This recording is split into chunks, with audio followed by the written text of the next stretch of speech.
Good morning, Monday 1st of June around 10 a.m. Just wanted to do a quick update really on the things that are going on. Obviously we've got the Goshiki eggs behind me. Really pleased to say that we've got a good number of those it seems, and a good fertilisation rate, and the eyes are starting to show. This clip was taken yesterday afternoon. It's the first time that I actually looked really closely at the eggs since Saturday when the malachite green was added, and I was really pleased. I've got to be honest. There were lots of eggs, lots of eyes looking back at me. Seems a good fertilisation rate. Not a huge number of unfertilised eggs. Everything looks nice and clean as well, much as it did with the Kujaku spawning. So, in that respect, everything really good. Very happy.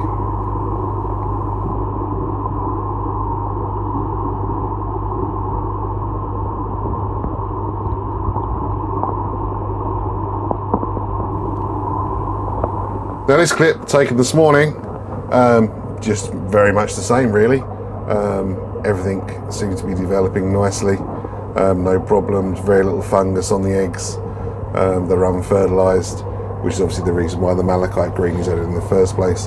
And I think if you look very closely, in a moment we'll actually see one that looks like it's an early hatcher as well. Certainly seems a lot of movement in the egg compared to most of the other static ones. So yeah, all happy. I'm expecting these will start hatching. There we go, that one in the middle there is the one I'm referring to, just going off the top of the screen. Seems like it's wiggling its way out of the egg. So I'm sure over the next 24 hours we'll start to see some hatching. So this tank is just running as it was when spawning took place really. There's a couple of air stones in there now, just very, very gently adding some aeration to the tank. And we have a very, very tiny trickle of fresh water coming through the Evolution Aqua Detox 30 purifier. This time last year we were battling chloramines in the water when we had baby fry in the tank from the first spawning. I found that the EA purifier works perfectly for my needs here. It's giving me 0 chlorine in the water. So I'll be doing a much larger report on those fairly soon. Meanwhile outside, in the tank behind me are the Kujaku fry, and really pleased and relieved that we seem to have turned the corner with these and been feeding them brine shrimp for a few days. I'm going to talk through how we produce the brine shrimp. I'm sure there's many other ways. Many more experienced people are producing Artemia and hatching Artemia. It's not a difficult process, but I'll just explain to you how we're doing it at the moment.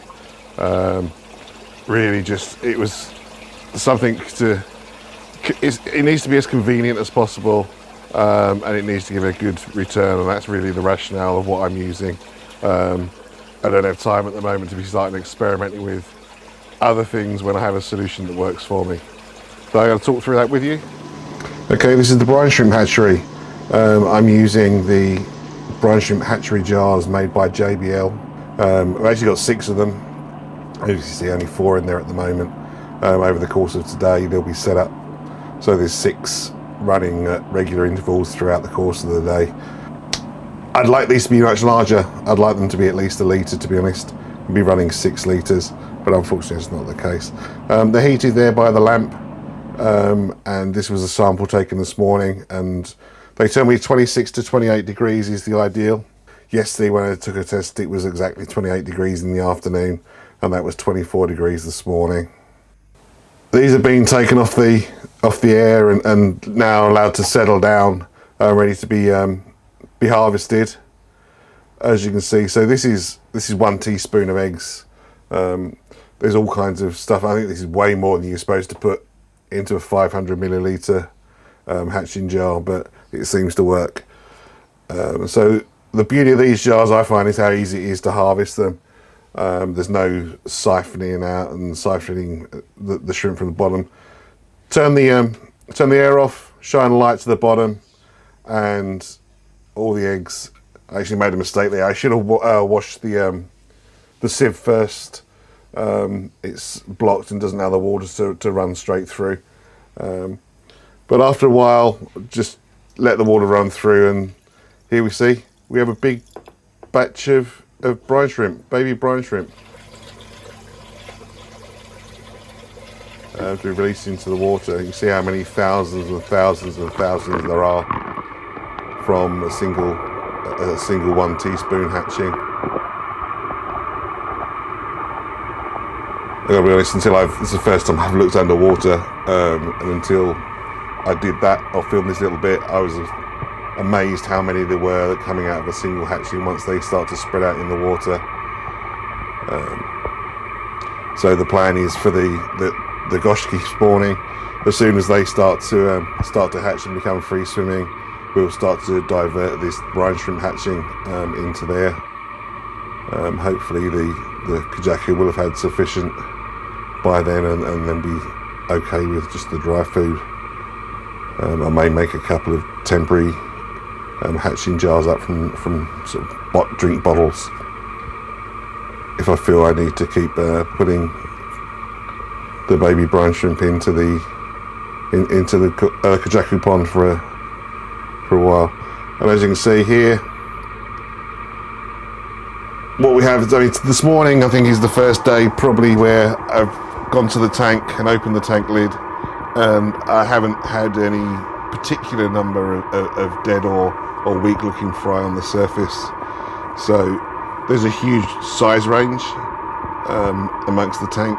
I think the largest ones, all the largest ones you can see, were ones that grew outside of the net from when they were in the indoor tank, which we covered on one of the other videos. There's still some very, very small ones, and then there's sort of a bulk in this middle size. So hopefully the brine shrimp will encourage the smallest of the small to get some food inside them and start growing. And that's all we can do really to try. But as I say, I'm hopeful that we're past the stage of them dying off, and it's now just a case of trying to get some food and grow them over the next few weeks before the first selection comes round. A comment regarding this on Facebook the other day from somebody, and I mentioned that I've noticed that some of the fish have black eyes, and some of the fish have a bright eyelid, a bright shiny eyelid. I'm thinking, from what I can see from this video, the ones with the black eyes aren't going to have any metallic luster at all. Where there are others, where we see the bright shiny eyelid, they're the ones which I think are going to be the ones that have the metallic luster and a greater degree of metallic luster. But whether I can continue to prove that through the course of the next until the first selection, I'm not really sure. I mentioned in previous video obviously about net getting dirty. This is the bottom of the net you can see here.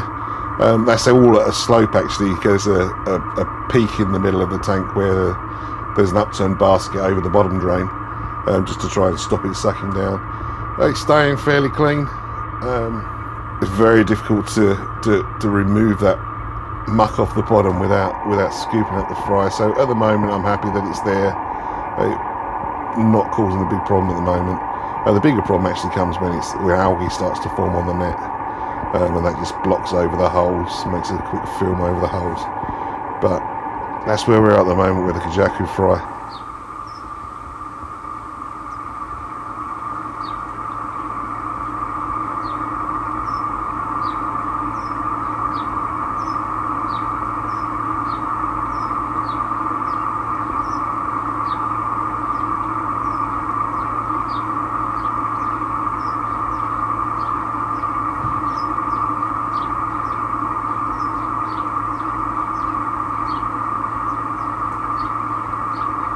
Okay, so just a quick word on how I make the brine shrimp up. They say you can use any salt. I have this salt here which I had last year. So that's mixed 18 grams of that in 500 millilitres of water. 1 teaspoon of brine shrimp eggs goes in, and then they're returned to the hatchery where they stay for 24 hours and hopefully hatch and give a nice number, a good hatch, and then get fed to the fry. So that's where we're at the moment. I say hopefully the next update we'll have baby Goshiki swimming around.